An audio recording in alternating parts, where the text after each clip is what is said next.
नमस्कार नमस्ते नेपाल। आज पनि सदा चाहिँ फागुन 25 गतेका देश तथा विदेशका खबरहरू लिएर म तपाईँ उपस्थित भइसकेको छु। प्रत्यक्षतर्फको मतगणना आज फागुन 25 गते भित्र आइसक्ने निर्वाचन आयोगको दावी।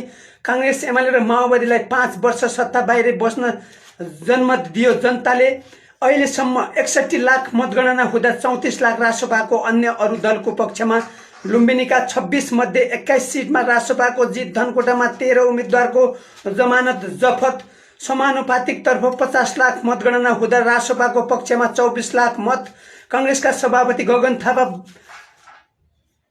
सहितका सबै पदाधिकारी पराजित। चुनावी हारसँगै एमाले अध्यक्ष केपी ओली र कांग्रेस सभापति गगन थापा माथि नैतिक दबाव।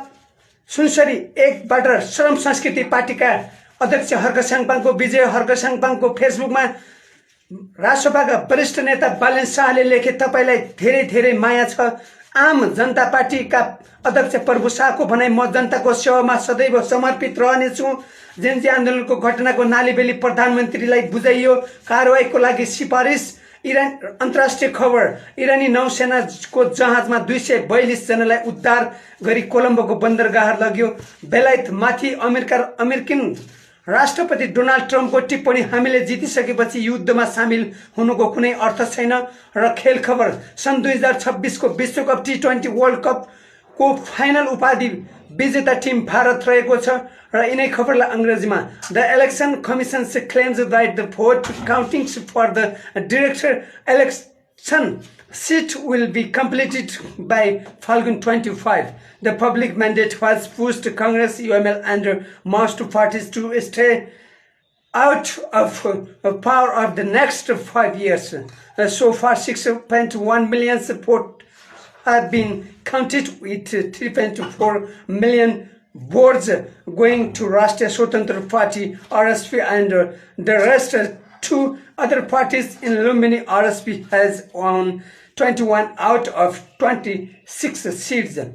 In Thanguda, 13 candidates lost their security deposits in the proportional representations vote counts, with 5 million votes counted. RSP has secured 2.5 million votes.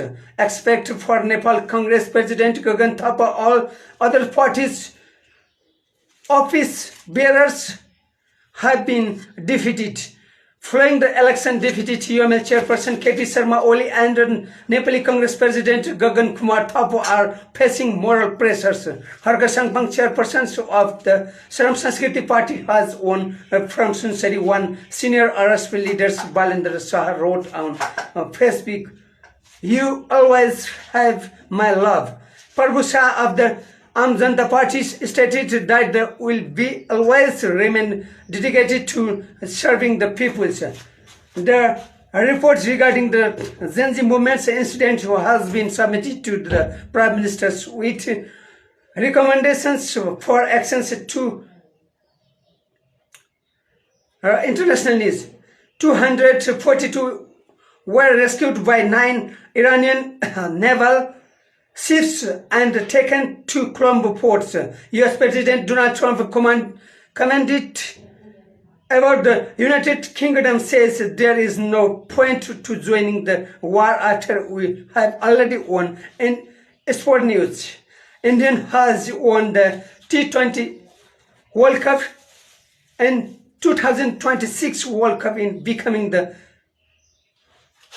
champion of the final match. र आजको खबरलाई बिट मार्दै भोलि पनि पुनः उपस्थित हुने बाचा गर्दै मैले जुन तपाईहरुले फेसबुक, युट्युब र टिकटकबाट माया ममता दिनुभएको छ, सुझाव सल्लाह दिनुभएको छ, र देशबाट हेर्दै हुनुहुन्छ भने कुन जिल्लाबाट र विदेशबाट हेर्दै हुनुहुन्छ भने कुन देशबाट समाचार कस्तो लाग्छ तपाईहरु सुझाव सल्लाह दिन सक्नुहुन्छ। र लाइक, कमेन्ट र शेयर, सब्स्क्राइब गरेर सहयोग गरिदिनु हुनेछ भन्दै म आजको खबरलाई बिट मार्दै बिदा हुन्छु। नमस्कार, नमस्ते नेपाल।